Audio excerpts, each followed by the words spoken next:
Mula na sa buskala ng ating panauhin at ito yung naging hand-top session nila.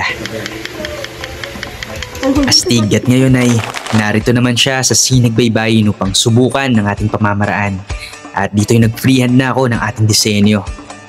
At syempre, ito lamang simpleng karayong mga ating gagamitin sa paglika itong sining. At likhaan na, mano-mano o tradisyonal na pamamaraan. Yan nga pala yung lagda ni Apo Wang Ud sa likod ng kanyang tenga, astig rin ng posisyon o pwesto. Syempre, kalmado lamang tayo rito sa Sinagbaybayin at ang matapos ay ito na.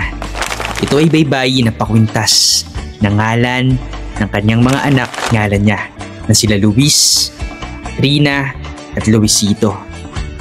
Astig mo kapatid. At syempre pa't maligaya ang ating panauhin sa kanyang bagong nakamit na batik.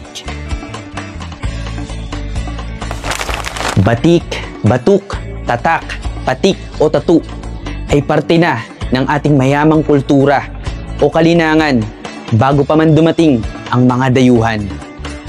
Batik na siyang pinagmulan ng katawagang batikan dahil ang mga ninuno na nito ay may tangan ay silang mga ninuno na nagpamalas ng kahusayan at kagitingan.